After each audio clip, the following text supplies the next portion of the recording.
Corruption पर होगा action कड़ा।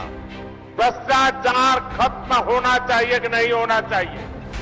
भ्रष्टाचार बन गया मुद्दा बड़ा। दिल्ली की सरकार को गिराने की साजिश हो रही है। चुनाव से पहले आरोपों का घड़ा।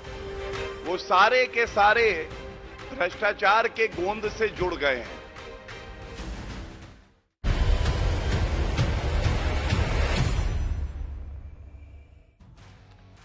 नमस्कार, हल्ला बोल में आपका स्वागत है। चुनावी हथियार भ्रष्टाचार पर आर बार, आज हम इसी पर चर्चा करेंगे। भ्रष्टाचार पर वाकई लड़ाई बड़ी हो रही है। चुनाव के वक्त सिर्फ नैरेटिव है या वाकई भ्रष्टाचार के खिलाफ ये जंग है? पीएम मोदी हर रोज विपक्ष पर भ्रष्टाचारियों को बचाने का आरोप लगा रहे हैं, भ्रष्टाचारियों को जेल भेजने की बात कर रहे हैं।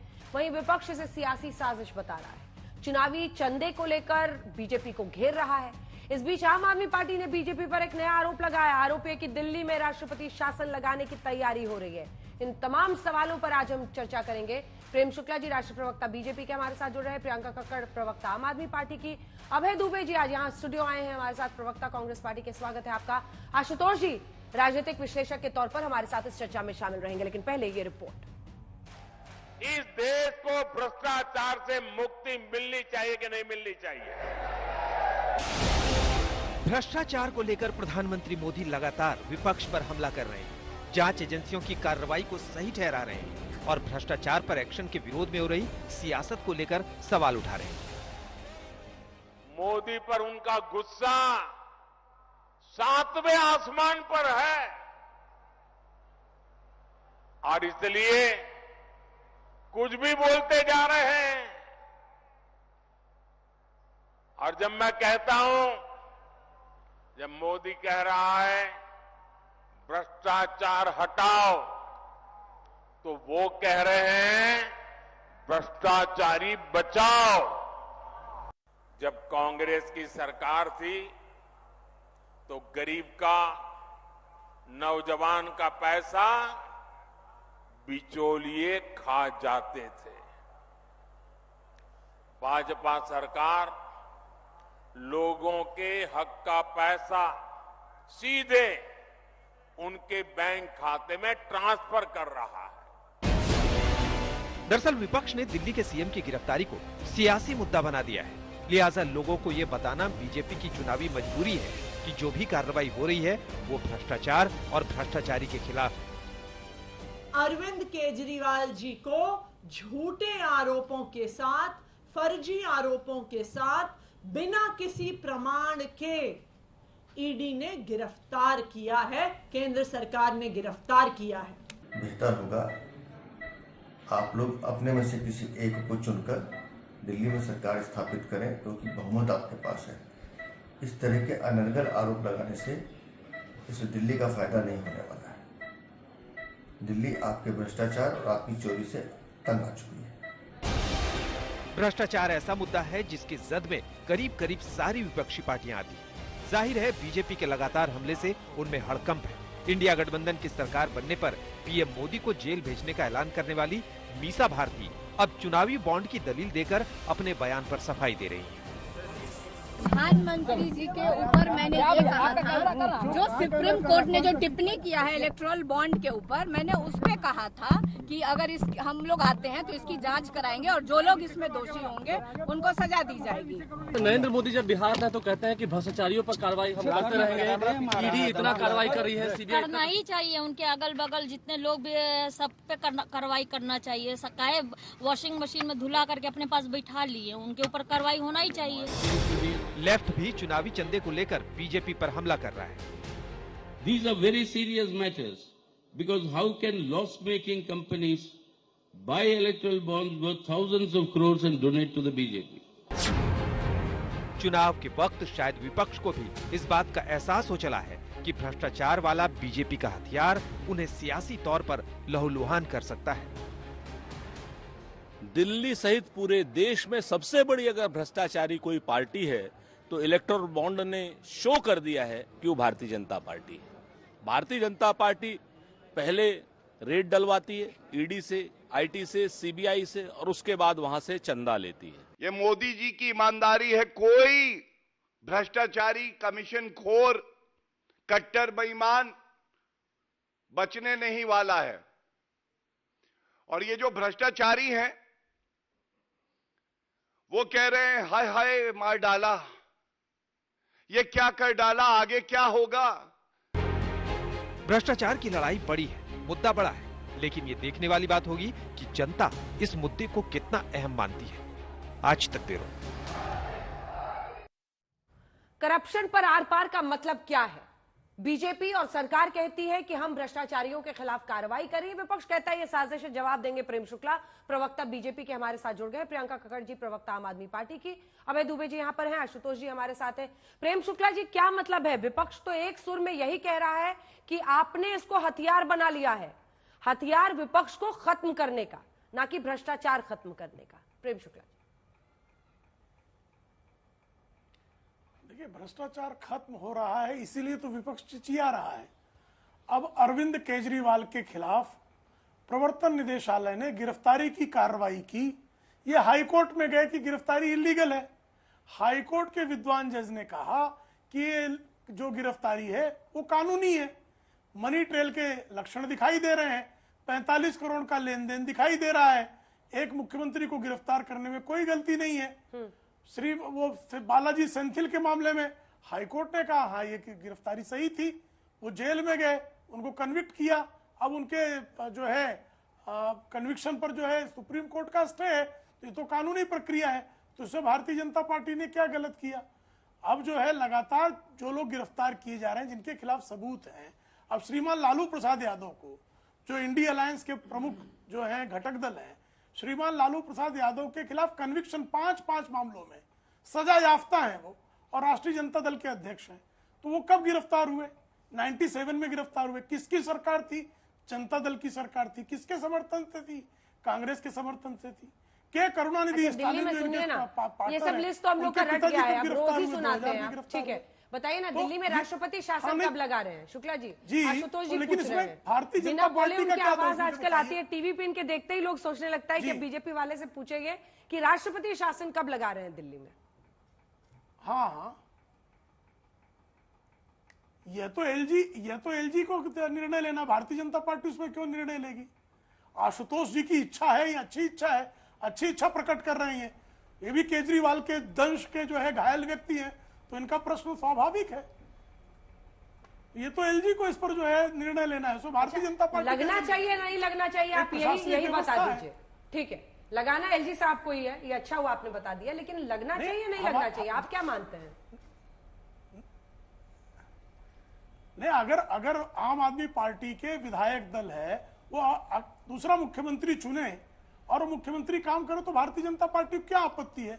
लेकिन एक व्यक्ति जेल में बैठकर और झूठ इनको बार बार बोलना पड़े, फर्जीवाड़ा करना पड़े कि हमको जो है प्रवर्तन निदेशालय की कस्टडी से आदेश भेजा है, प्रवर्तन निदेशालय कहे कि सीसीटीवी बता रहे कोई आदेश नहीं भेजा है।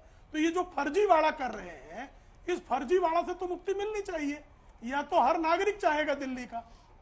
कैसे ये भ्रष्टाचार के खिलाफ जो उनकी कार्रवाई ये साजिश है, प्रियंका जी आपको बताना पड़ेगा अब, क्योंकि देखिए रोज आप लोग यही बात कहते हैं, लेकिन अल्टीमेटली सवाल सिर्फ एक है कि राहत जब भी आपको मिलेगी कोर्ट से मिलेगी। और चाहे राजनाथ सिंह हो जिन्होंने ये कहा है कि भ्रष्टाचार के खिलाफ कार्रवाई को कैसे साजिश कहते हैं। मान लीजिए हमने कर भी दी गलत कार्रवाई, कोर्ट से तुरंत बेल मिल जाएगी, जैसे संजय राउत को मिली, कई लोगों को मिली है।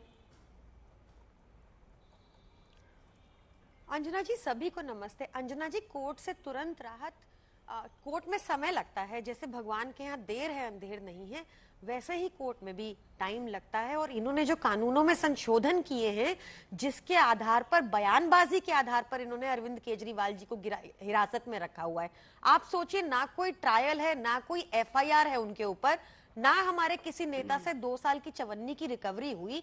इनका एनफोर्समेंट डायरेक्टोरेट कितनी पुअर इन्वेस्टिगेशन करता है कि 2 साल में कोई एविडेंस नहीं रिकवर हुआ।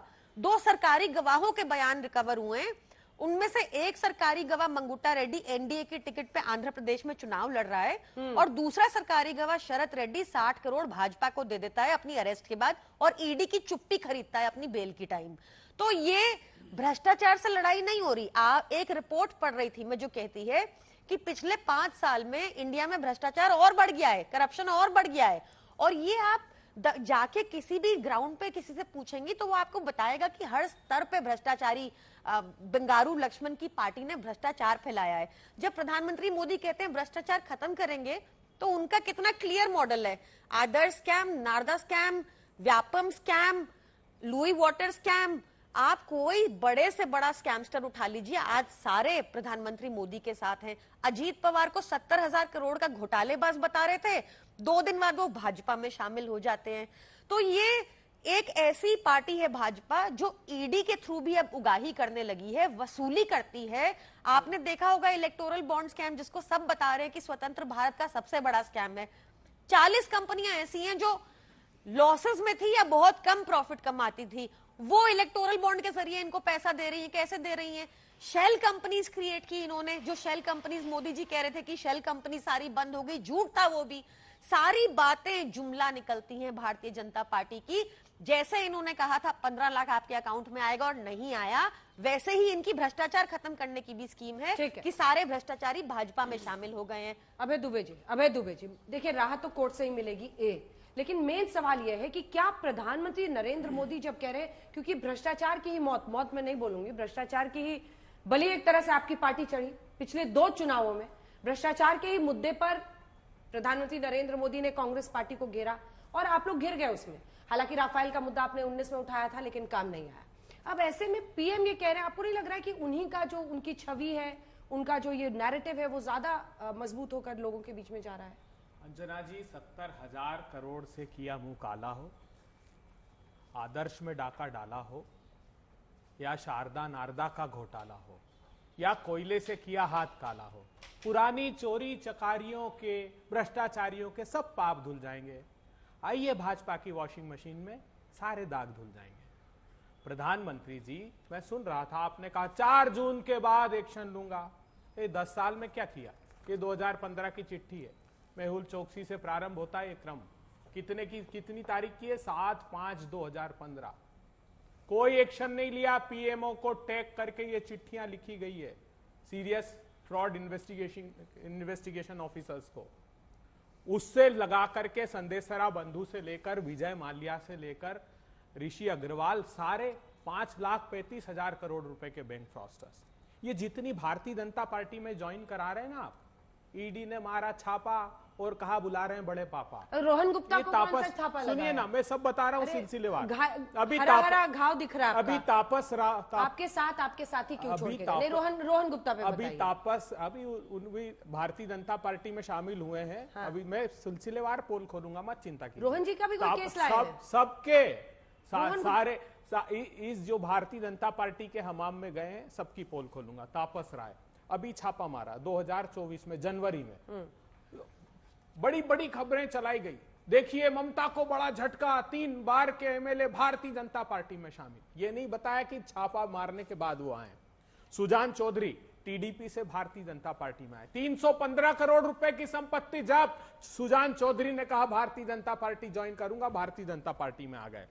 अशोक चौहान, मुकदमा भी है जिसको प्रधानमंत्री जी कहते थे कि विधवाओं की, सैनिकों की विधवाओं की संपत्ति खा गया, इसको जनता माफ करेगी क्या? प्रधानमंत्री जी आपने शरण में लेकर माफ कर दिया। दिगंबर कामत, आपने प्रेस कॉन्फ्रेंस ली थी लुई बर्जर की, दिगंबर कामत के खिलाफ भी आज भी ट्रायल कोर्ट में मुकदमा इसका है। संजय सेठ समाजवादी पार्टी, छापा पड़ता है, भारतीय जनता पार्टी में आता है, राज्यसभा का सदस्य हो जाता है। रनिंदर सिंह, अमरिंदर ये नहीं बताई अमरिंदर सिंह की नई चिट्ठी है। अमरिंदर सिंह के पुत्र सुपुत्र पालते क्यों इतने भ्रष्टाचारियों को? अब वो उठाते हैं अपनी तरफ कर लेते हैं। नहीं देखिए, पालते हैं पोसते हैं। रोहन गुप्ता जी तो अभी तक आ रहे थे, कुछ दिन पहले था। ये तो भारतीय जनता पार्टी को ही तय करना चाहिए। गौरव वल्लभ प्रधानमंत्री आपके साथ ही थे, बताइए आज उनके खिलाफ का मामला बता के जाइए। उनका प्रोफेशन है, कोई मिशन नहीं है। वो कांग्रेस पार्टी में सिद्धांतों के तहत नहीं आए। अगर सिद्धांतों के तहत आए तो अंतिम सांस तक, जिस प्रकार अभय दुबे प्रतिबद्धता दर्शाता है कि एक क्षण हमने संकल्प लिया है कि हमारी राजनीतिक दल में किसी सत्ता में कोई पद नहीं लूंगा, लेकिन मत बोलिए कल किसने देखा? बिल्कुल नहीं, मैं चुनौती देता हूं, मैं चुनौती देता हूं और आज कहता हूं कि मोदी की सलाखों ने वो लोहा पैदा नहीं किया जो हमारे हौसले को। रोहन गुप्ता को तो आपने टिकट भी दिया था, टिकट वाला लालच भी आप नहीं बता सकते। अंजना जी, उन्होंने क्यों छोड़ा? नहीं, टिकट लड़ना ही नहीं चाहते थे। जो भीरू भय से कांप रहे, सत्ता के तलवे चाट रहे, वो दूर खड़े हो जाए। मझधार भंवर तूफान प्रबल से जो टकराना चाहे वो साथ हमारे आए। जो लड़ सकते हैं इस सत्ता के खिलाफ वो साथ आए और आकंठ पाप में डूबी हुई है। मेरे पास प्रमाण है प्रधानमंत्री जी, ये एक लंबी फहरिस्त है। जिस प्रांत में चले जाइए ये फोटो देखने को मिलेंगे। ईडी सीबीआई छापे मारती गई, अपने साथ अपने दल में उन लोगों को शामिल करती गई। एक लंबी फहरिस्त है, एक प्रांत ऐसा नहीं बचा है। शर्म आनी चाहिए। 2015 से हेमंत बिस्वा आपने मुख्यमंत्री तक बना दिया। 116 लोगों को भारतीय जनता पार्टी ने सांसद का टिकट दिया है। वो दरी उठाने वाले देवतुल्य कार्यकर्ता भारतीय जनता पार्टी के एक बार पुनर्विचार करें कि किस दल में है। आप दरी ही बिछाते रहेंगे और सत्ता की चाशनी में आकंठ डूब जाएंगे वो लोग जो दागी हैं। आपको फिर से विचार करना पड़ेगा। जो अडवाणी जी ने 2013 में चिट्ठी लिखी थी कि ये नानाजी देशमुख, दीनदयाल उपाध्याय, अटल बिहारी वाजपेयी की भारतीय जनता पार्टी नहीं है। कोई कुछ लोग अपने निजी हित साधने आ गए, आज वो चरितार्थ होते हुए दिख रहा है। ये संकल्प आप चलिए आशुतोष जी के पास जाते हैं। ये जो कह रहे हैं इसमें दम है कि कार्यकर्ताओं को जो उकसा रहे हैं, ऐसा तो होगा नहीं कि बीजेपी छोड़ के सब कांग्रेस में आ जाएंगे। लेकिन सवाल बड़ा है। राजकुमार आनंद मंत्री आम आदमी पार्टी सरकार के छोड़ते हैं, और भी अगर आप सही में जानकारी देना चाहें तो बताइए हमारे दर्शकों को। हमने सुना है और भी लोग काफी नाराज हैं, क्योंकि कुछ के नाम तो पता है लेकिन लेना भी मुश्किल है कि वो क्या करते नहीं करते। अब सबके लिए बीजेपी जिम्मेदार कैसे हो सकती है? सवाल ये है ना कि ऐसा भी तो है कि भ्रष्टाचार का मामला सामने आ रहा है, तो कई ऐसे नेता हैं जिनको लग रहा है कि हम ही कहां थे, हमें नहीं पता था कि हम क्या कर रहे हैं। इसमें कुछ करने की जरूरत नहीं है। अगर आपको पता करना हो तो एक लिस्ट निकाल लीजिए पिछले 2-3 महीनों के अंदर किन किन क्या छापे पड़े, एमएलए एमपीज, चाहे वो आम आदमी पार्टी को चाहे कांग्रेस को, आपको अंदाजा लग जाएगा उनमें से कितने लोग इधर आने की तैयारी में बैठे हुए। ज्यादा ने आप आम आदमी पार्टी की लिस्ट निकाल लीजिए पिछले 1-1.5 सालों में किसके आईटी के छापे वगैरह पड़े। देखिए महत्वपूर्ण सवाल क्या है? महत्वपूर्ण सवाल यह कि प्रधानमंत्री जी भ्रष्टाचार को मुद्दा बनाना चाहते हैं। अभी सीएसडीएस लोक नीति का सर्वे आया है और मुझे लगता है कि इस एजेंसी की जो क्रेडिबिलिटी है वो आज की तारीख में कम से कम सर्वे के मामले में निर्वाध है और बहुत अच्छी। हो सकता है गलत हो, मैं इस बारे में मैं नहीं मानता हूं, सर्वे गलत भी हो सकते हैं। लेकिन अगर यह सवाल पूछा गया कि पिछले 5 सालों के अंदर भ्रष्टाचार बढ़ा या नहीं बढ़ा, तो 55% लोगों ने कहा कि पिछले 5 सालों में भ्रष्टाचार बढ़ा है। यह प्रधानमंत्री नरेंद्र मोदी के रहते यह बात हुई। और जब यह पूछा गया कि इस भ्रष्टाचार बढ़ने के लिए कौन जिम्मेदार है, तो केंद्र सरकार का नाम सबसे ऊपर 25% लोग और राज्य सरकारों के लिए 16% लोग, और 56% लोग ये कह रहे हैं कि दोनों सरकारें जिम्मेदार हैं। अब ये अगर सर्वे है, लोगों की राय ये है सरकार के बारे में, तो फिर ये सरकार को सोचना चाहिए रहा था कि जितने भ्रष्टाचारियों को अपनी पार्टी में आपने शामिल किया है उसका गलत असर लोगों के बीच में जा रहा है, उसका कोई फर्क नहीं पड़ने वाला। और प्रधानमंत्री जी की अपनी क्रेडिबिलिटी स्टेक पर है, क्योंकि प्रधानमंत्री जी ने यह कहा था ना खाऊंगा ना खाने दूंगा। अगर ना खाऊंगा ना खाने दूंगा बात अगर आप करते हैं तो वो सारे लोग जो भ्रष्टाचारी हैं वो आपकी पार्टी में क्यों आ रहे हैं? आपकी पार्टी ने खुद ही आरोप लगाया। वो मुकुल राय से लेकर अशोक चौहान तक खुद आपकी पार्टी, और मुझे अच्छी तरीके से याद है मुकुल राय के बारे में सिद्धार्थनाथ सिंह क्या कहते थे कलकत्ता के अंदर, भाग मुकुल भाग, ये कहते थे ना। और खुद इनके बारे में अजीत पवार के बारे में क्या कहते थे आपके देवेंद्र फडणवीस। लेकिन आपको लग रहा है कि एक सेकंड, लेकिन आशुतोष जी एक बार फिर से सेंटर पॉइंट पे आइए वापस, और सेंटर पॉइंट पे वापस आकर मेरे एक सवाल का जवाब दीजिए। आपको लगता है कि ये सब नाम ले लेने से नरेंद्र मोदी के खिलाफ हो जाएगी जनता और एक नैरेटिव? एक सेकंड, सवाल तो सुनिए। एनालिस्ट के तौर पे मैं बात कर रही हूँ, what is right and wrong मैं नहीं पूछ रही हूँ आपसे, वो सबको पता है, वो मैं प्रेम शुक्ला जी से पूछूंगी। आपको लगता है कि ये नैरेटिव सेट इन होगा कि चूंकि आरोपियों को अपनी पार्टी में शामिल कर लिया इसलिए लोग बीजेपी के खिलाफ हो जाएंगे? ये तो सर्वे बता रहा है ना, इसमें मेरा कुछ नहीं है। बट ये किसी और के लिए वोट कर देंगे? मैं एक बात कह रहा हूँ, आज की तारीख की बीजेपी जीत रही है, 400 सीटें आ रही है। मैंने कभी नहीं कहा 400 सीटें जीत रही, मैंने कभी नहीं कहा, और मैं कभी कहता भी नहीं हूँ। मैं कभी कहता, मेरा प्रश्न इस बात को लेकर है, नैरेटिव मैं कौन होता सेट करने वाला, कांग्रेस कौन होगी सेट कर। सवाल है कि सर्वे है और सर्वे के फाइंडिंग स्पष्ट है। 5 सालों में और ये जब आप 2019 उसी से एक एनालिटिकल क्वेश्चन है, क्या सर्वे के एक्सट्रापोलेशन में हम कह सकते हैं कि बीजेपी चुनाव हार रही है? प्लीज मेरे सवाल पे पहुंचे आप। मैं आपको जवाब दे रहा हूं। क्या इस सर्वे के एक्सट्रापोलेशन में हम ये कह सकते हैं कि बीजेपी चुनाव हार रही है, हाँ या ना? मैं आपको जवाब दे रहा हूं। आप 2019 में जब इसी तरीके का सर्वे आया था, 6 में से 1 लोगों ने कहा था कि भ्रष्टाचार बढ़ा है। आज वो संख्या 50% पहुंच गई है। तो इसका मतलब ये कि भ्रष्टाचार एक मुद्दा है और ये मुद्दा बीजेपी को भारी पड़ेगा। मैं कह रहा हूं 10 सेकंड है भाई जी, मुझे ये विचार करना चाहिए प्रधानमंत्री जी इतनी मुखरता से भ्रष्टाचार क्यों चिल्ला रहे हैं? 2 उसके प्रमुख कारण है। एक कारण है कर्नाटका। कर्नाटका में पे सीएम भारतीय जनता पार्टी को इतना भारी पड़ा, लोग कहते रहे कि संजय पाटिल जैसे कार्यकर्ता को आपके मंत्री ने भ्रष्टाचार के कारण उसने आत्महत्या की। प्रधानमंत्री जी ने ईश्वरप्पा से बात की, वहां बुरी हार से प्रधानमंत्री को लगा कि मैं ज्यादा भ्रष्टाचार पर बात करूंगा तो हम पर यह नहीं चिपकेगा। दूसरा था इलेक्टोरल बॉन्ड। जब इलेक्टोरल बॉन्ड का आपने क्यों लिया पैसा? वित्त मंत्री वित्त क्यों लिया पैसा? नहीं, बात एक सेकंड, चंदा लेकर धंधा और धंधा लेकर चंदा से मिला हुआ धन, ईडी के छापे के बाद चंदा, क्या बात कर दिया? कौन सा विकल्प आपको था? किस लिए मिलता? कंपनियों के बाद क्या विकल्प? कंपनियां आपको क्यों देती? देखिए, चंदा देना, नहीं, प्लीज आंसर माय क्वेश्चन। ये कंपनियां आपको क्यों पैसा देती थी?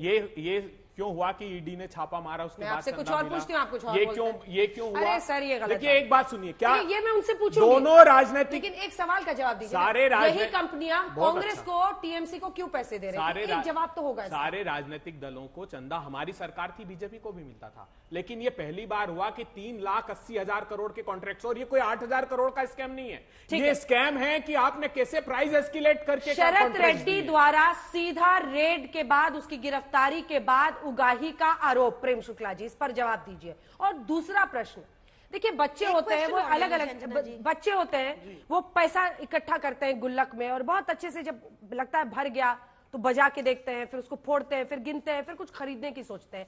आप लोग अपने गुल्लक में ये तमाम भांति भांति के आरोपियों को उठा उठा के जो भर रहे हैं, इसका कुछ तो तात्पर्य समझाइए। ईडी रेड कर रही है, उन पे नहीं कर रही है, उसको फिर भी छोड़ दीजिए। आप कहते हैं भ्रष्टाचार के खिलाफ हम कार्रवाई कर रहे हैं, और इधर अपने गुल्लक में भरे जा रहे हैं।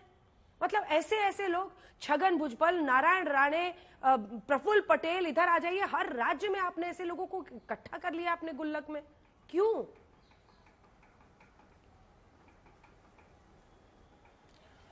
पूरे 17 मिनटों तक जो है भारतीय जनता पार्टी के विरोध में 3 लोगों ने बोला, और मुझे विश्वास है कि निष्पक्ष एंकर अंजना जी मुझे एक आध मिनट 17 मिनट सर, घंटे नहीं। हाँ, बोलिए सर। जी धन्यवाद जी। 17 मिनट मैंने 17 मिनट का, सॉरी 17 मिनट जी 17 मिनट बोले क्षमा कीजिएगा अगर मैंने घंटे कह दिया हो तो 17 मिनट। हाँ नहीं, मैं आपसे रिक्वेस्ट करूंगा कि पहली बात तो जो है श्रीमान अभय, बोलिए। नहीं मैं उतना मुझे आवश्यकता नहीं साहब, 1.5-2 मिनट ही काफी होगा। फिर क्यों परेशान? क्योंकि मुझे सत्य बोलना है, झूठ तो बोलना नहीं है। झूठ जो है कम शब्दों में नहीं बोला जा सकता, सत्य जो है कम शब्दों में ही बोला जा सकता है। सत्य के साथ ही जो है उसकी अच्छा पक्ष होता है, कम शब्दों में रखा जा सकता है। देखिए अब इनके साथ संकट ऐसा है, श्रीमान अभय दुबे जी को मैं पहले इनको प्रणाम करता हूं कि इन्होंने कहा भारतीय जनता पार्टी के कार्यकर्ता देवतुल्य है।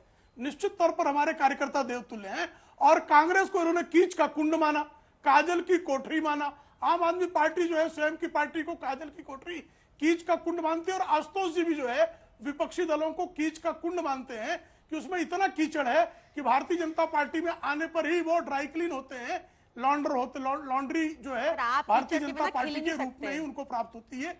ये तीनों प्रवक्ताओं ने कहा। मैं आपकी जानकारी के लिए बता रहा हूं, जितने भी नाम श्रीमान अभय दुबे ने गिनाए, एक के खिलाफ भी भारतीय जनता पार्टी की किसी भी सरकार ने, किसी भी एजेंसी ने एक के खिलाफ भी मामला वापस लिया हो तो जरा मुझे दिखा दें। एक के खिलाफ भी। श्रीमान अशोक चौहान, शुरू करता हूं वहां से, आदर्श घोटाला मामले को सैंक्शन किसने नहीं दिया?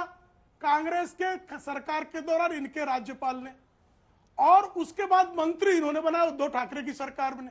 वो इतने गंदे आदमी थे तो आपने गंदे आदमी मंत्री क्यों बना दिया?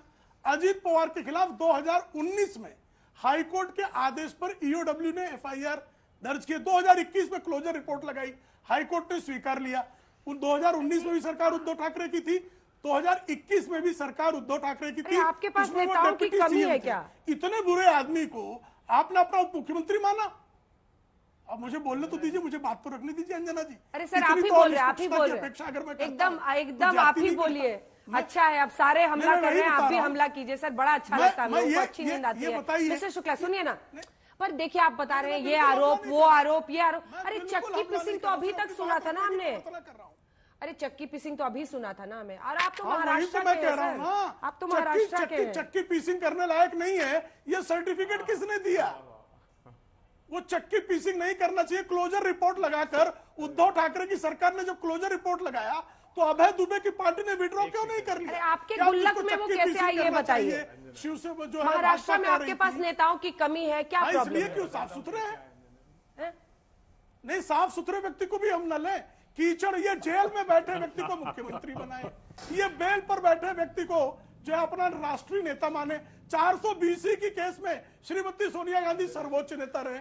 यहाँ जो क्लीन चिट पाकर भी आ जाए और यही क्लीन चिट दे, क्लीन चिट अजीत पवार को उद्धव ठाकरे दे, पूरा कर लेंगे। आदर्श घोटाले में क्लीन चिट जो है अशोक चौहान को पृथ्वीराज चौहान की सरकार में दिया जाए। सुप्रीम कोर्ट में उनकी केस को जो है जो स्टे मिला, किस आधार पर मिला आप जानती है ना, कि राज्यपाल ने सैंक्शन नहीं दिया था। कौन था राज्यपाल? शंकर नारायण थे।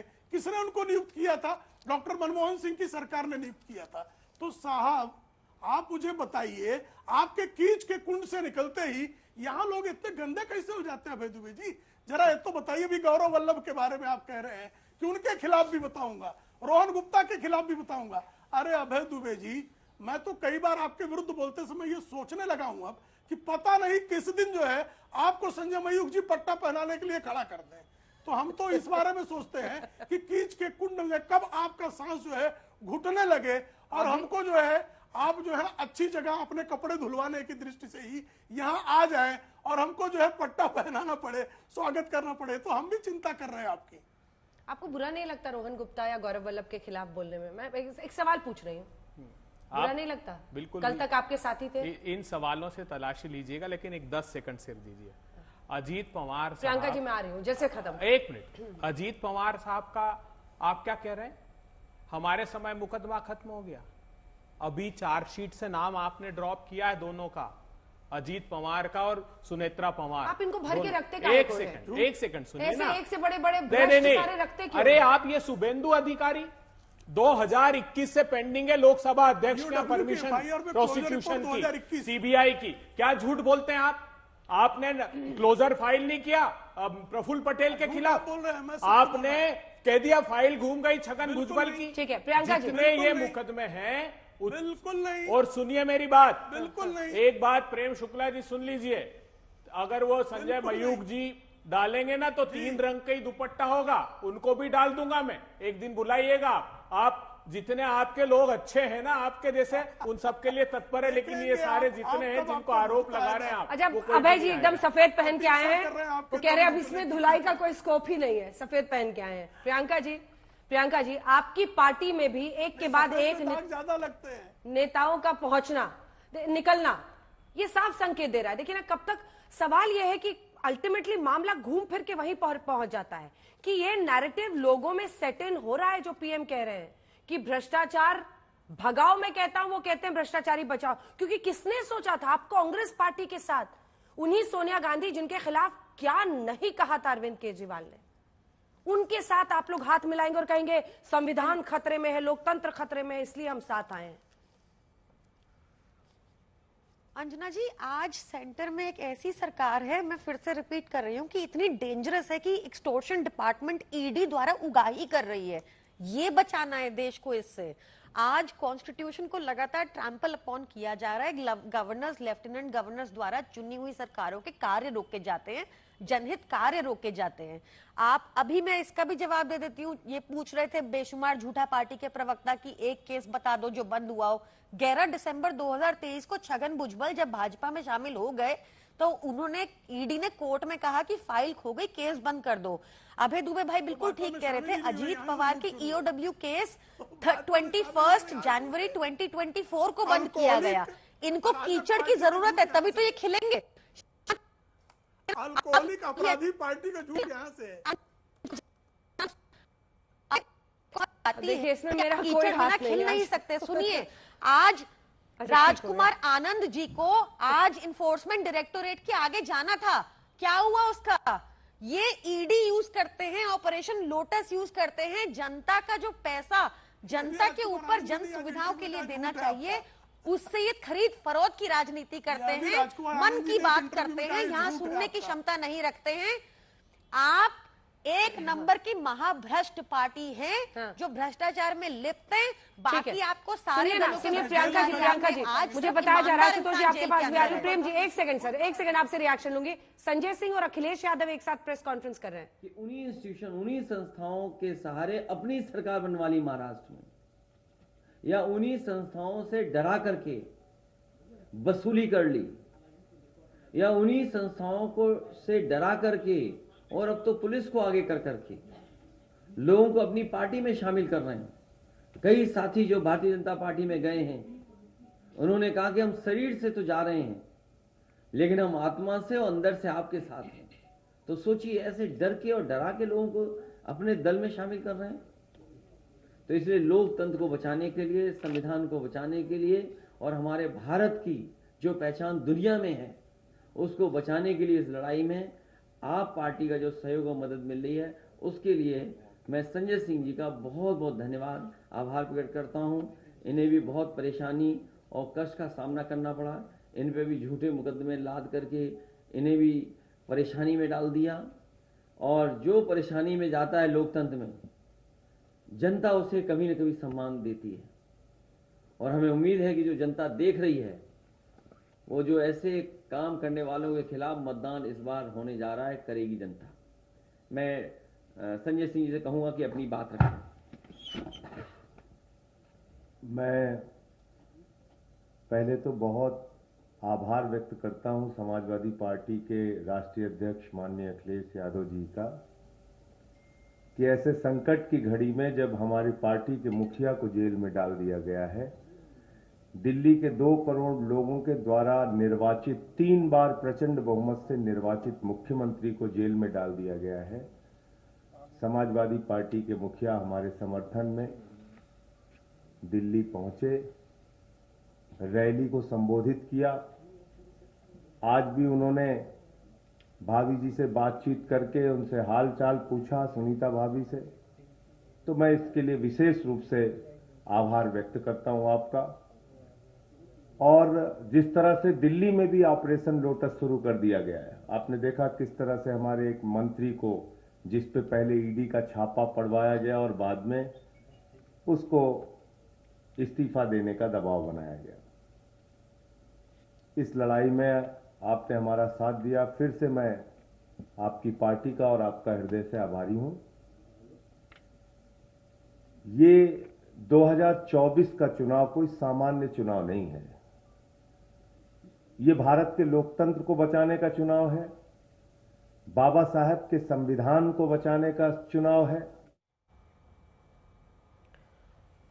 बाबा साहब के संविधान को बचाने का चुनाव है। अखिलेश यादव, आम आदमी पार्टी एक साथ। प्रेम शुक्ला जी, विपक्ष को आप एक मौका दे रहे हैं एकजुट होने का।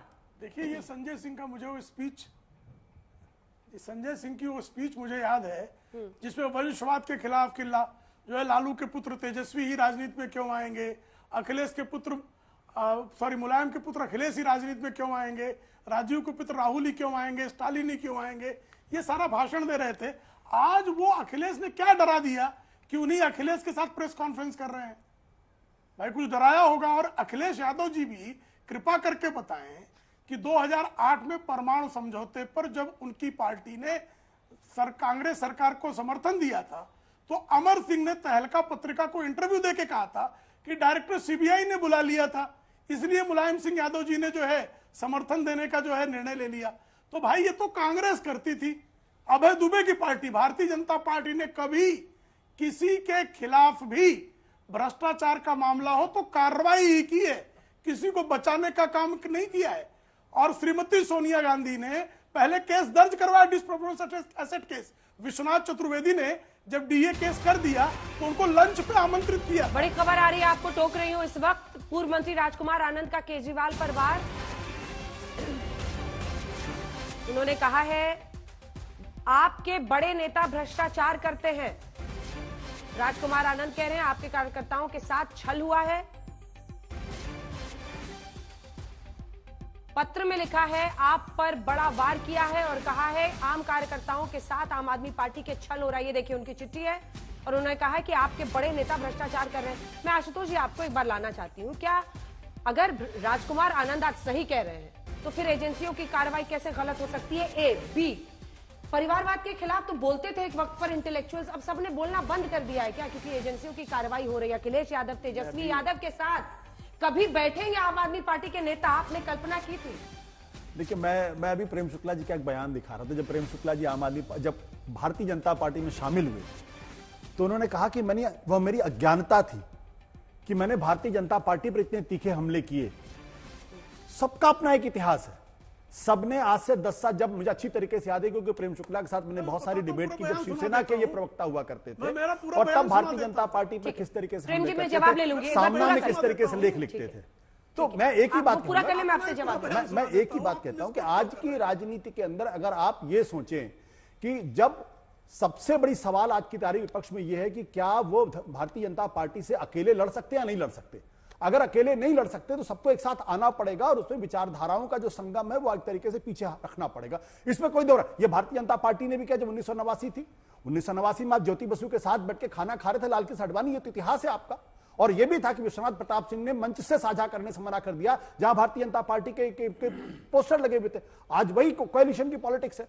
कोएलिशन की पॉलिटिक्स से विचारधारा को किनारे रखना पड़ेगा। और भारतीय जनता पार्टी ने तो अपने 3 सबसे बड़े मुद्दे, राम मंदिर का मुद्दा, सिविल का मुद्दा और साथ ही साथ धारा 370, ये तीनों अपने एजेंडे से बाहर कर दिए। पार्टी से आपकी मोहब्बत खत्म नहीं हो रही है? मोहब्बत का प्रश्न नहीं। परिवारवाद के खिलाफ बोलते हैं कि नहीं बोलते हैं? देखिए, एक बात आप समझिए, आप परिवारवाद एक बात समझिए, जब पार्टी एक परिवार मैं आपको खबर दे रहा हूं, आप सुनना नहीं चाहते। मैं आपको खबर दे रहा हूं, आप सुनना नहीं चाहती। अच्छी बात। क्या कोई आदमी अपनी जिंदगी की पहली मोहब्बत भूलता है क्या?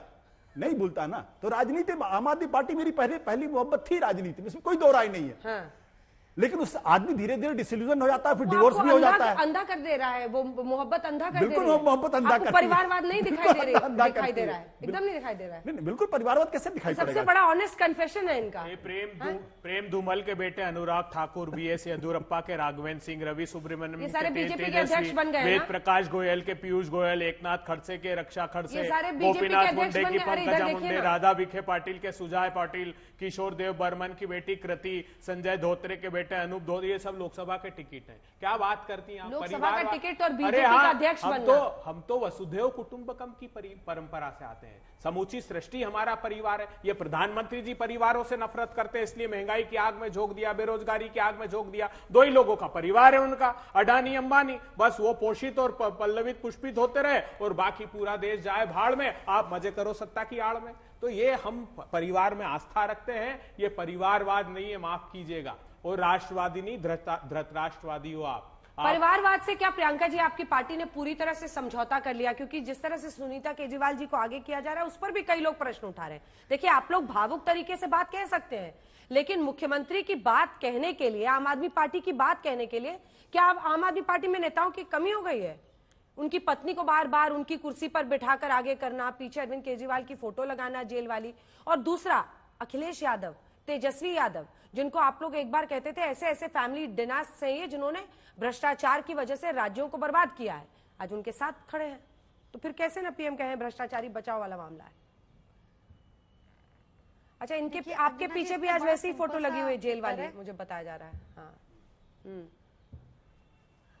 इसका बड़ा सिंपल सा आंसर है अंजना जी कि अगर आप आंकलन करेंगी तो आज जब सारे भ्रष्टाचारी भाजपा में जा चुके हैं तो उसके बाद बीजेपी में 1:6 ये परिवारवाद का रेशियो है। अगर आप कांग्रेस के लिए बोलती हैं वहां पे 1:5 है, यहाँ 1:6 है। तो यहाँ ये जो अभी अभय दुबे सर नाम गिना रहे थे, बिल्कुल ठीक गिना रहे थे।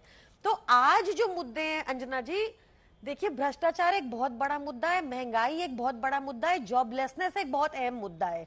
आज मैं एक रिपोर्ट पढ़ रही थी कि 36% आईआईटी के बच्चों को प्लेसमेंट नहीं मिल रही। ये हालत हो गई है। मैन्युफैक्चरिंग देश की बिल्कुल ड्रॉप हो चुकी है। इनका सारा फोकस क्या है? गंदी राजनीति में, खरीदो तोड़ो। मैंने इनसे एक क्वेश्चन पूछा था, आप फिर से पूछ लीजिए। राजकुमार आनंद जी, उनकी तो आज की डेट थी इन्फोर्समेंट डायरेक्टोरेट की, क्या हुआ? आपका ऑपरेशन लोटस उसमें सक्सेसफुल हो गया जो आज ईडी ने नहीं बुलाया उनको। तो ये एक बड़ा साफ क्लियर मॉडल दिख रहा है। इनको देश से कोई मतलब नहीं है, ये सिर्फ पूंजीपतियों के लिए काम करते हैं। 15 लाख करोड़ माफ कर दिया उनका, पर हमारे सैनिकों के लिए इनके पास पेंशन नहीं है। ये बिल्कुल खोखला कर रहे हैं। अंजना जी, मेरी बात सर, मैं भाजपा से थोड़ी हूँ जो ऐसे झूठ बोलूंगी। मुझे झूठ बोलने की क्या जरूरत है? आप लगातार बीच में बोले जा रहे थे तब क्या हो रहा अल्कोहलिक था? आप आपराधिक पार्टी जी, आज ईडी का लगातार नोटिस झूठ बोलती है। में पेशी होना था राजकुमार आनंद को, वो कह रही हैं, क्या हुआ? उत्तराखंड में हर घर में होम बार खोल दी, अयोध्या में हर जगह इन्होंने राजकुमार आनंद जी का ही आज मैंने इंटरव्यू पढ़ा, उसमें उन्होंने कहा कि मुझे ईडी की कोई ऐसी नोटिस नहीं थी, ये आम आदमी पार्टी का झूठ है। ये राजकुमार आनंद का इंटरव्यू आज ही मैंने पढ़ा है।